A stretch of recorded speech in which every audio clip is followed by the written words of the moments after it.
देखिए, सबसे पहले तो मैं आप सबका स्वागत करता हूं। मुझे खुशी है कि आपकी फील्ड के साथ मैं कई सालों तक जुड़ा हुआ था। आज यहां पर हमारे national president, member of parliament barrister Asaduddin Owaisi साहब यहाँ पर मौजूद है। मुझे यकीन है कि आप लोगों को सारे सवाल असद साहब से करने हैं, बहुत सारे सवाल है।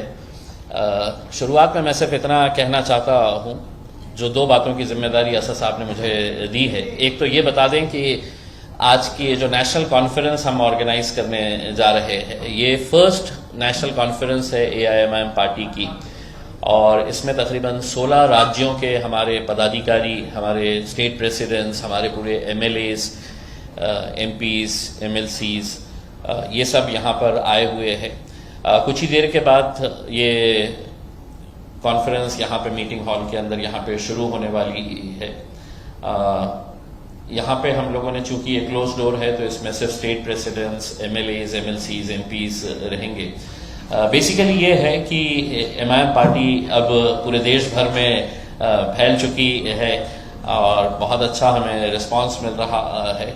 तो तमाम स्टेट प्रेसिडेंट्स को हम बुला के, MLAs को बुलाकर अपने अपने राज्यों की रिपोर्ट क्या है, इश्यूज क्या है, हम कैसे वहां पर पार्टी को और स्ट्रेंथन कर सकते हैं, ऑर्गेनाइजेशन सेटअप और कैसा मजबूत कर सकते हैं। तो एक कलेक्टिवली जो देश का जो माहौल है उसके ऊपर भी चर्चा करने के लिए यहाँ पर सभी इकट्ठा हुए हैं। तो this is the basic purpose of this national conference. ये प्रेस कॉन्फ्रेंस खत्म होते ही आप लोग यहाँ से जितनी जल्द चले जाएं, क्योंकि because we are already late for the meeting. और ये मीटिंग आज के दिन यहाँ पर स्टेट प्रेसिडेंट्स, MLAs, ये वो जैसा मैं बताया हूँ, उनके साथ होगी। कल दूसरी मीटिंग हमारी चेंबूर में है, ओमेगा बैंक्वेट के अंदर। वहाँ पर तकरीबन हमारे 1000 to 1200 हमारे जितने भी ऑफिस बेयरर्स है पूरे देश भर के, ऑफिस बेयरर्स मतलब डिस्ट्रिक्ट प्रेसिडेंट्स है, सिटी प्रेसिडेंट्स है, यूथ विंग है, वुमेन्स विंग है, हमारे कॉरपोरेटर्स है, जिला परिषद के सदस्य है, नगर पंचायत के सदस्य है, ये देश भर से आए हुए है। तो ये एंट्री भी बड़ी रिस्ट्रिक्टेड हमने किए है, because everybody wanted to come, सब जने आना चाहते थे उसमें, लेकिन हमने आई कार्ड दिया हुआ है। तो क्योंकि हम इसके ऊपर एक गंभीर चर्चा करना चाहते हैं। साइमल्टेनियसली हमारी सोशल मीडिया की टीम जो है, वो सोशल मीडिया की टीम का हमारे पास एक वर्कशॉप साइमल्टेनियसली चलेगा। इस मीटिंग के अंदर है तो हमारा ऑर्गेनाइजेशन सेटअप को कैसे मजबूत किया जा सकता है, इसके ऊपर एक वर्कशॉप रहेगा। So these are basically the issues जिसकी वजह से हम यहाँ पर इकट्ठा हुए हैं। तो थैंक यू वेरी मच। अब आप लोगों के जो भी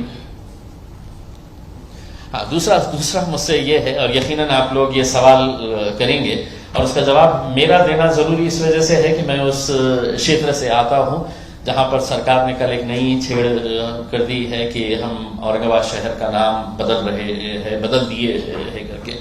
हमने हमेशा से ही इस तरह की जो सरकार की कोशिशें रह रही है कि किसी सड़क का नाम बदल दो, किसी बगीचे का नाम बदल दो, किसी रेलवे स्टेशन का, एयरपोर्ट का नाम बदल दो, शहरों के नाम बदल दो।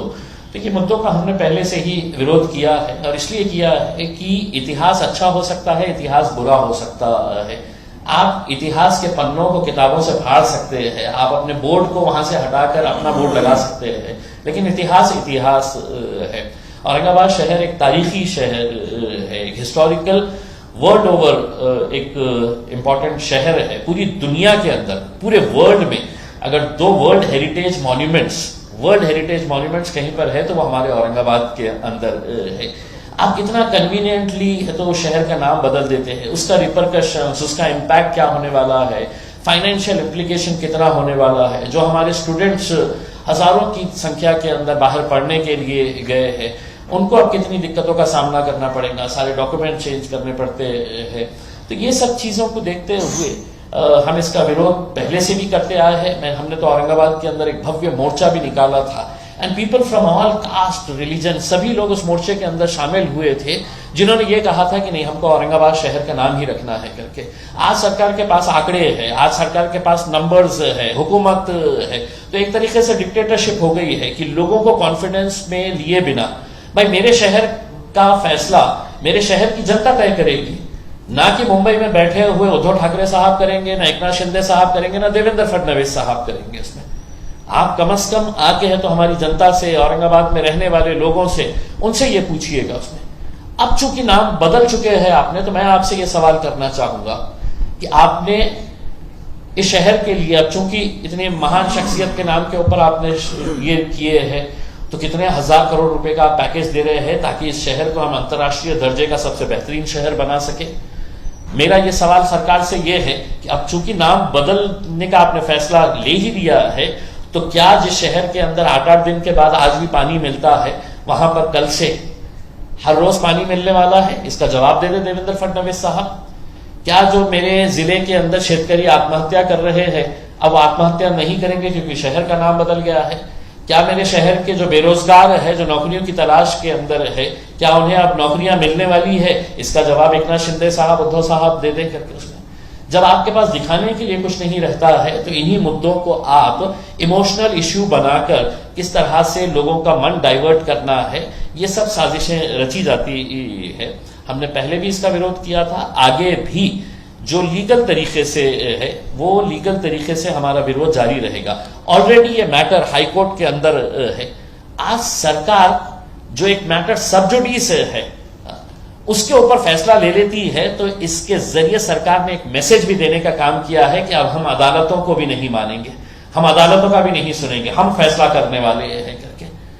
वरना ये मैटर जब तक अदालत इसके ऊपर फैसला नहीं सुनाती, तो सरकार को कोई ऐसी जल्दबाजी नहीं थी ये करने के लिए। लेकिन इसके जरिए सरकार ने एक मैसेज भी देने का काम किया है कि हम सुप्रीम है, हम फैसला करेंगे, हम अदालतों को भी नहीं गिनने वाले हैं करके। So this is very unfortunate, we condemn this.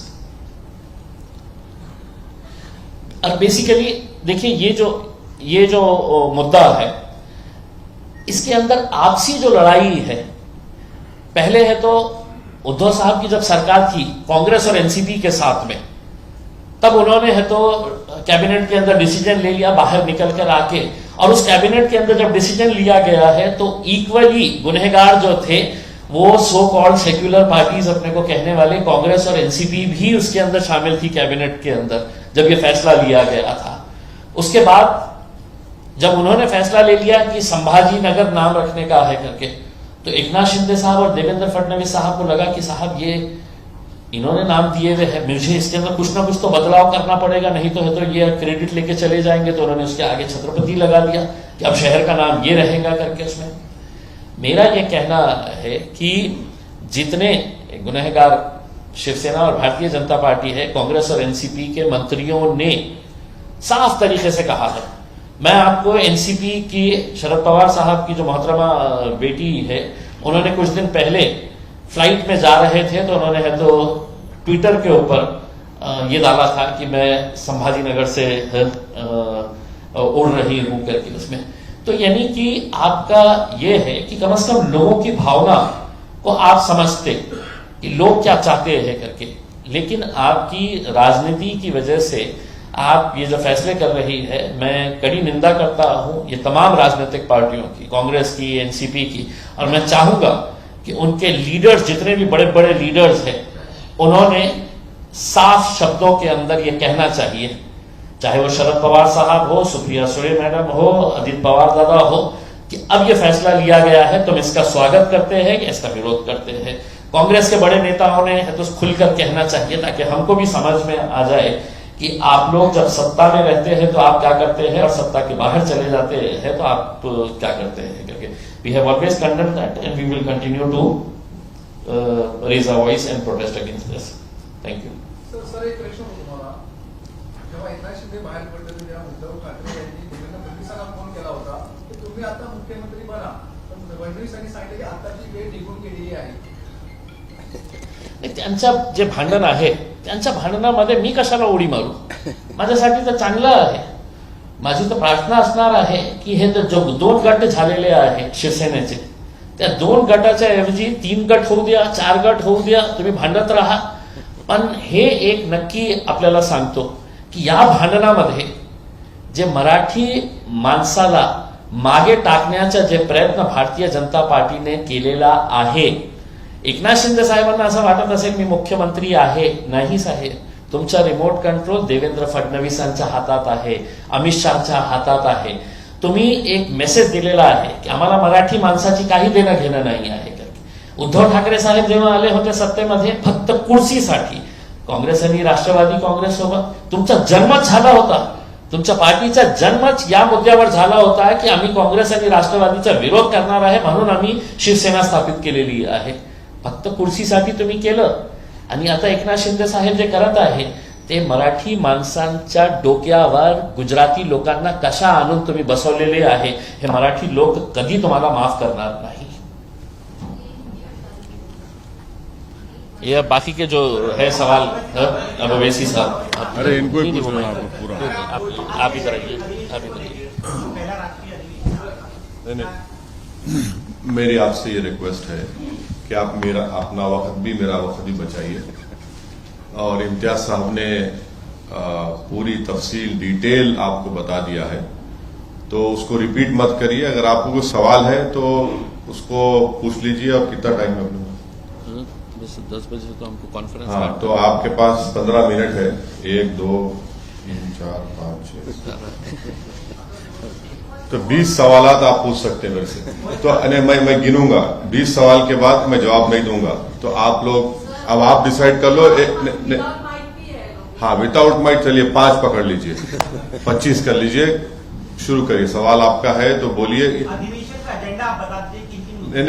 नहीं, उसका जवाब ये है कि इम्तियाज साहब आपको डिटेल में बोल दिए. उसको रिपीट करना मेरे लिए आपके लिए फायदेमंद नहीं है. उस जो इम्तियाज साहब बोल चुके हैं वो और कल शाम में भी हमारा एक प्रेस कॉन्फ्रेंस होगा. उसमें जो हम डिसीजंस लिए, क्या रेजोल्यूशंस पास किए, क्या डिस्कशन हुआ, वो फिर हम आपके सामने रखेंगे. असद साहब, जिस तरीके से हम देख रहे हैं महाराष्ट्र की राजनीति में कई सारे समीकरण बदले हैं, चाहे सत्ता पक्ष की हो या विपक्ष की हो. तो पिछले चुनाव में आप वंचित बहुजन आघाड़ी के साथ थे, लेकिन इस बार वो घोषणा कर चुके हैं कि वो शिवसेना के साथ जा रहे हैं. तो आपके लिए ये जो नई बदली हुई परिस्थिति है, इसमें आप किन नए लोगों को साथ में जोड़ने की कोशिश होगी या फिर किस तरीके से उस वंचित बहुजन आघाड़ी से जो नुकसान होगा उनके जाने से उसकी भरपाई करेंगे आप? देखिए, एक बात तो मैं बताना चाहूंगा कि जब आइंदा साल लोकसभा के इलेक्शन होंगे, हम तो औरंगाबाद की पार्लियामेंट की सीट तो लड़ेंगे क्योंकि हमारा सिटिंग एमपी है और इंशाअल्लाह ताला वो कामयाब भी होंगे. दूसरी बात ये कि और कितने लोकसभा की सीट हम लड़ेंगे इसका नंबर इम्तियाज जलील साहब, हमारे जो प्रेसिडेंट है, working president doctor Gaffar Qadri साहब जो मेरे बाजू बैठे हैं, वो सब मिलकर तय करेंगे. किससे अलायंस होगा नहीं होगा ये आपको थोड़ा इंतजार करना पड़ेगा.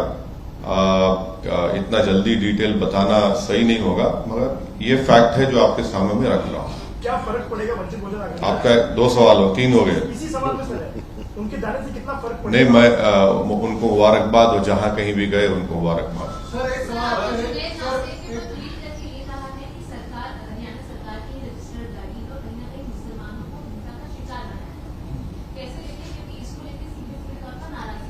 देखिए, जो बोलेरो गाड़ी का रिपोर्ट एक यंग जर्नलिस्ट जिसका नाम अलीशान है, उसने रिपोर्ट किया है विथ वीडियो एविडेंस कि वो जो बोलेरो गाड़ी है उसको इस्तेमाल किया गया था. जहां कहीं भी ये जो सो कॉल्ड गौ रक्षक टास्क फोर्स जो बना दिया गया है, वो लोगों पर आतंक फैलाते हैं, मारते हैं, पीटते हैं, उनको कपड़े उतारकर घसीटते ले जाकर उस हर जगह वो बोलेरो दिख रही है. और पुलिस ने भी ये कहा कि जुनैद को और नसीर को जिस गाड़ी में किडनैप किया गया था राजस्थान से और हरियाणा लाया गया था, वो यही गाड़ी थी. तो इससे ये साफ गवर्नमेंट की गाड़ी है. इससे साफ जाहिर होता है कि ये स्टेट वायलेंस है मुसलमानों के खिलाफ. और मोदी सरकार तो लैटरल एंट्री की बड़ी बातें आप लिखते हैं, तो ये गौरक्षक को भी लैटरल एंट्री दे दी कि आप सो कॉल्ड गौरक्षक कि आप जो चाहे करो, जिसको मारना है मारो, पीटना है पीटो, गोली चलाओ. और हद तो ये है कि वो जो ग्रुप है, वो जो पर्टिकुलर ग्रुप है, उनका यूट्यूब पे सिल्वर बटन है। मैं देश के प्रधानमंत्री से पूछना चाह रहा हूं कि जब आप मुख्यमंत्री थे तो आपके बारे में बीबीसी ने 2 पार्ट का एक वीडियो सीरीज डाला, तो आपने अंग्रेजों के बनाए हुए गुलामी के कानून को इस्तेमाल करते उस पर बैन लगा दी यूट्यूब पर, फेसबुक पर। ये जो दंगाई है, ये जो टेररिस्ट हैं, टेररिज्म कर रहे हैं, उनका यूट्यूब से नहीं निकालते आप? क्यों नहीं निकालते? क्योंकि आपका एक पॉलिटिकल पर्पस सर्व हो रहा है। वो क्या है कि मुसलमानों के खिलाफ एक नफरत को पैदा करो। और बीजेपी और प्रधानमंत्री पसमानदा मुसलमानों की बात करती है। मियो मुस्लिम क्या है बताओ? फिर ये मियो मुस्लिम क्या है बताओ? जो आपके एस्पिरेशनल डिस्ट्रिक्ट्स प्रधानमंत्री ने बनाए, नंबर 1 बैकवर्ड डिस्ट्रिक्ट तो मेवात है। हर चीज से जो एसडीजी के इंडिकेटर्स है, सबसे बैकवर्ड है इंडिया में। और जुनैद और नसीर का यह है कि राजस्थान की सरकार फौरन गोपालगढ़ की कंप्लेन जब दिया गया, बॉर्डर को सील कर देती, तो जुनैद नसीर जिंदा रहते। मौत हो गई मगर कोई नहीं जाते। कोई भारत जोड़ो पे पूरा भारत निकलता है, और अलवर में एक रॉयल फैमिली की शादी में पूरे मौजूद, और अलवर से 1 घंटे के रास्ते पर घाटमीका है, कोई नहीं जाता वहां पर। और हद तो यह है कि उदयपुर में और एक और जगह पर एक ऐसी ही वायलेंस हुआ था जो कंडेमनेबल है। वहां पर सरकार ने 30-30 लाख रुपए, 50 लाख रुपए गवर्नमेंट नौकरी दी। यहां पर बोल रहे हैं कि गवर्नमेंट के 3 स्कीम में 15 लाख देंगे। ये डिस्क्रिमिनेशन है भाई। जब मरते हैं तो आप घर को नहीं जाते। क्यों नहीं जाते? मैं अपनी स्पीच में कहा इसलिए नहीं जाते क्योंकि अगर कोई मुसलमान की लाश के सामने खड़े हो गए तो उनको वोट नहीं मिलेगा। सर, इसी से जुड़ा हुआ है, आप राजस्थान का मुद्दा लगातार उठा रहे हैं। रिपीट मत करिए, आपका ही नुकसान होगा। पार्लियामेंट के घेराव का कॉल दिया गया कि अगर 15 दिन में इंसाफ नहीं मिलता तो पार्लियामेंट का घेराव देश भर के मुसलमान करेंगे, ऐसा तौकीर रजा जी ने कहा है। क्या आप देखिए, आप मेरी पार्टी का पूछिए, मेरी पार्टी का जवाब हम दे सकते हैं। अब हर एक का जवाब तो मैं नहीं दे सकता हूं ना।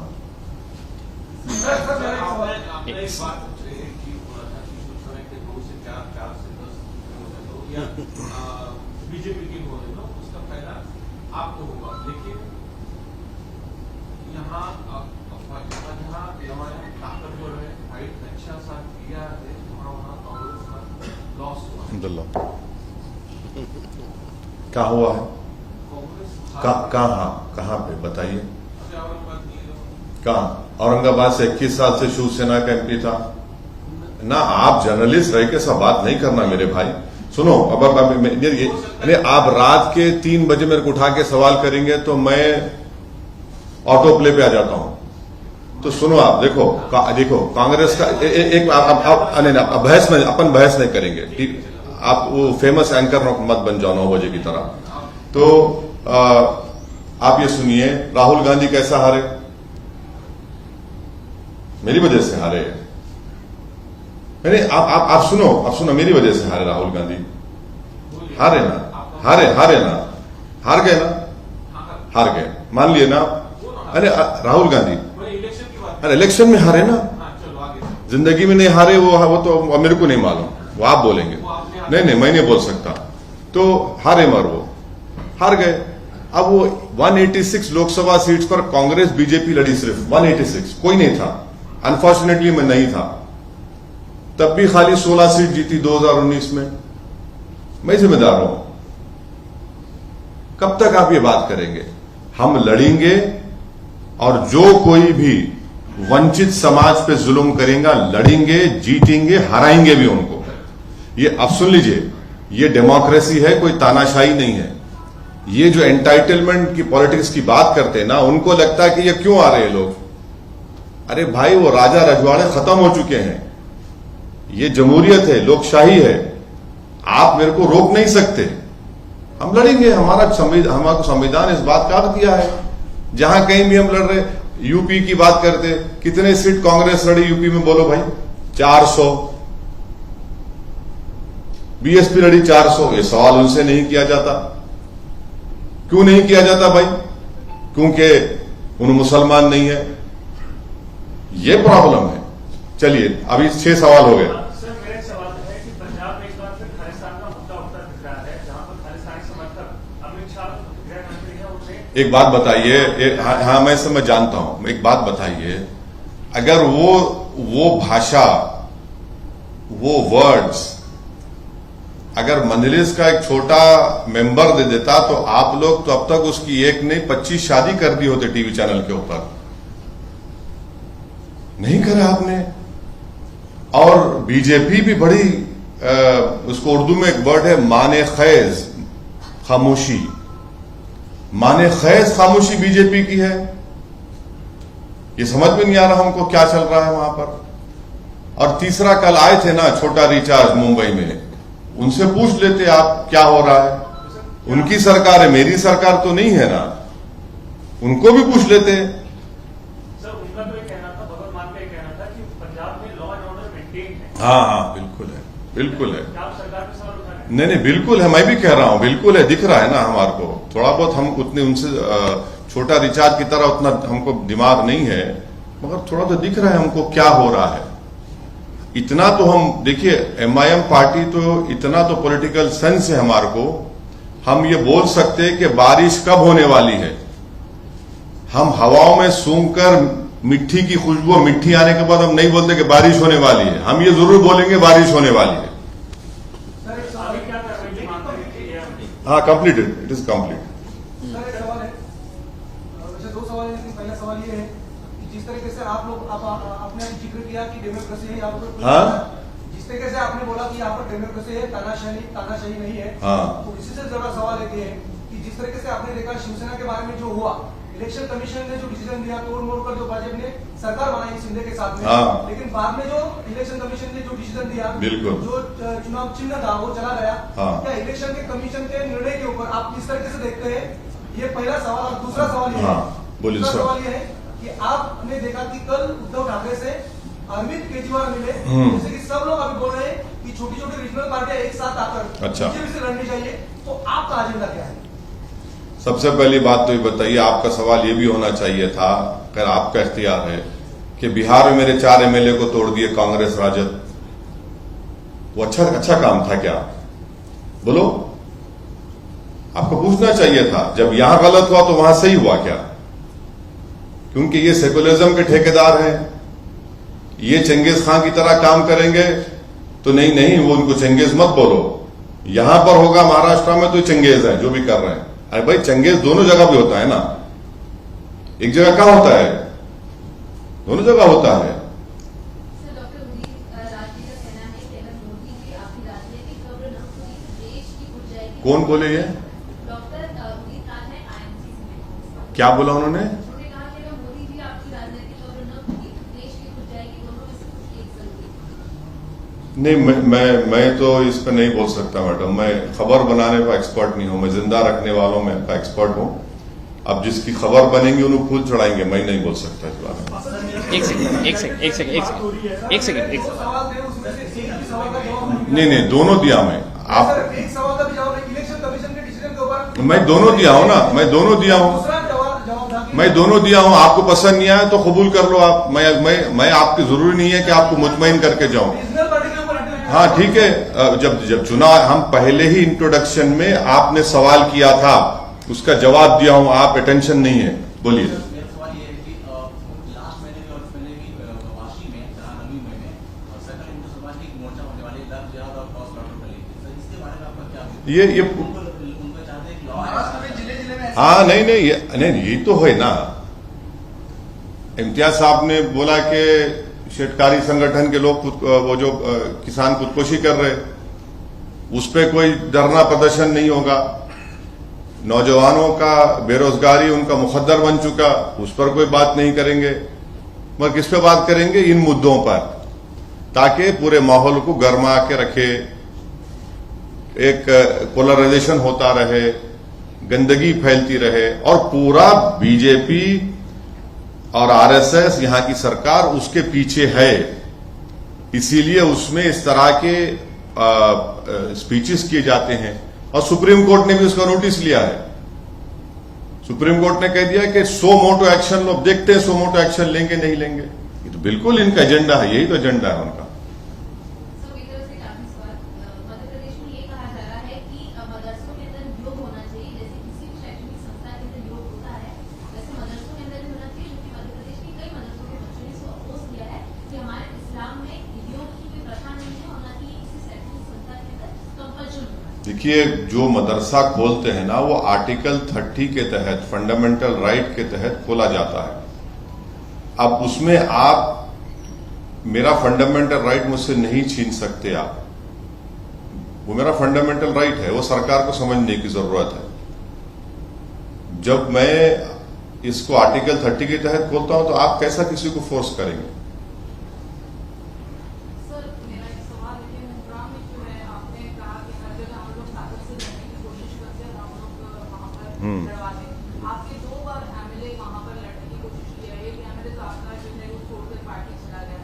तो आगे जैसे आपने 2 बार देखा कि ऐसा हुआ है, तो थर्ड टाइम आप कैंडिडेट चुनेंगे तो आप क्या उसके लिए एजेंडा तैयार किया गया है? तो वो जो कहावत है ना, दूध के जले छाछ को भी फूंक फूंक कर पीते हैं, तो हम दूध के जले हुए हैं। इंशाल्लाह पूरी कोशिश करेंगे कि जमीर फरोश, कफन चोर, बेईमानों को टिकट नहीं देंगे। सर, एक सवाल और है कि 2014 में जो है पुलिस कभी भी आपको कहीं पे भी परमिशन देना नहीं चाहती, हमेशा रोका जाता है। पर 2014 में आपको जिस तरह आप हैदराबाद में घर घर जाकर जैसा आप ट्रेन चलते हैं, उसी तरह आपने मुंब्रा में भी कोशिश की थी। नहीं, मुंब्रा में नहीं हुआ। सर, आपको परमिशन भी मिली थी 2014 में, मगर आप होटल में रुके रहे, मगर आपको नहीं, गलत बात क्या है। वजह? नहीं, गलत बात है। 2014 मुंब्रा में मेरे को परमिशन नहीं मिली। अगर मिलती तो मैं बराबर आता। मैं तो कहता हूं कि अल्लाह ने मुझे पैरों में मेरे पहिए भी पैदा किए हैं, तो चलने का मेरे को बहुत शौक है, मगर परमिशन नहीं मिली। और जब मिलेंगी, इंशाल्लाह मिलेंगी, मैं जाऊंगा ना। अभी तो हम इसीलिए मुंब्रा में ही कर रहे हैं सब चीज ये, क्योंकि एक महाशय हैं, उनको बहुत आसमान पे उड़ते रहते हैं, वो समझते हैं कि कुछ भी कर लेंगे, भी हम करेंगे।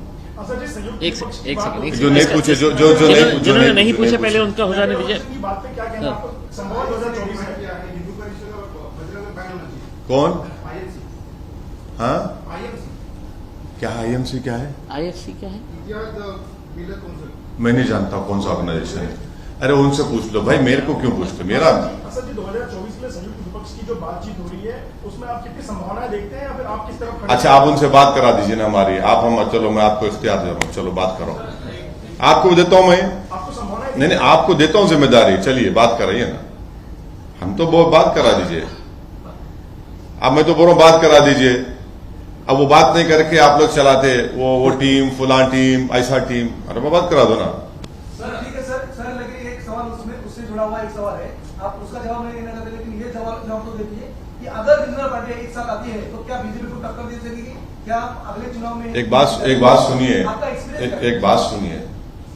तेलंगाना में 2014, 2018 के असेंबली इलेक्शन हुए, बीजेपी कैसा हार रही वहां पे? आपको सोचना पड़ेगा। 2014, 2018 में बीजेपी को हरा दिए, बीजेपी नहीं जीती वहां पर। अब इस साल दिसंबर में होंगे, नहीं जीतेगी बीजेपी इंशाल्लाह तेलंगाना में।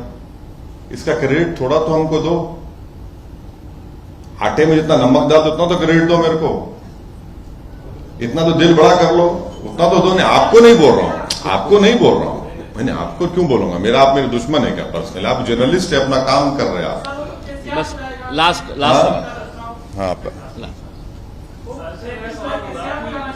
हाँ, शिवसेना टूटने के बाद कई सारी जो पार्टियां हैं उद्धव ठाकरे के पास पहुंच रही हैं। आप भी मुंबई पहुंचे। क्या कितने पार्टियां? कितनी पार्टियां हैं जो उनके पास पहुंच रही, उद्धव ठाकरे से मुलाकात करके पहुंच रही हैं? कल आम आदमी पार्टी पहुंची, उससे पहले सपा पहुंची थी। क्या आप वैसे भी पहुंचने वाले हैं उद्धव ठाकरे से मुलाकात करने? सिंपैथी है? नहीं सर, मैं क्यों पहुंचूंगा? मैं जनता के दरवाजे पर पहुंचूंगा। मैं गरीब के घर पे जाऊंगा, मैं जुनैद नासिर के घर पे जाऊंगा। विशालगढ़ में जो परसों दरगाह के सामने शिवरात्रि के दिन जो पटाखे दरगाह की तरफ मारे गए, मैं उस दरगाह के पास जाऊंगा।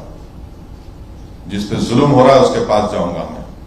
और जो लोग खामोश बैठे हुए हैं वो क्या बोलेंगे फिर? वो तो बोलना चाहिए ना उन लोगों को, कुछ नहीं बोलते।